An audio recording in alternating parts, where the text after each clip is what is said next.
On the visit of the Secretary-General of NATO to the Parliament, the debate was how much coin should be spent on Europe's defence budget. For some MEPs, one question: how much does an army cost? Par rapport à la multiplicité des menaces qui nous entourent, et vous les avez rappelées, l'Union européenne ne peut pas se permettre de ne pas conserver une ambition militaire, autonome, coordonnée et complémentaire, mais autonome de l'OTAN.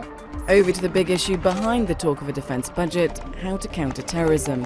What we would like is to reinforce the role of Europol as the hub for information sharing. As the tentacles of terrorism grip the EU, what's at stake? And has the recession and illegal migration created intolerance and discrimination? Parliament held a public hearing on fundamental rights.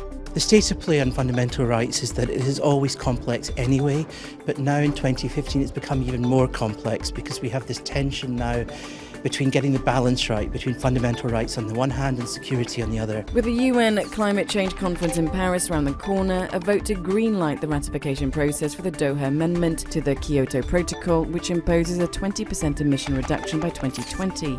MEPs and member states and national parliaments also chewed over next steps to ensure agreement can be reached in Paris. Per la prima volta vediamo un certo interesse di altri grandi paesi industriali come gli Stati Uniti, la Cina, l'India, e quindi riteniamo che ci possano essere le condizioni per fare un accordo globale che riguardi tutti.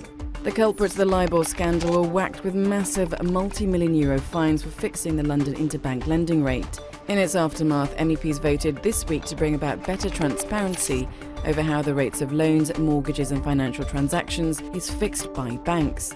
Anything with a value over 500 million euros that can impact market stability will face heavier regulation.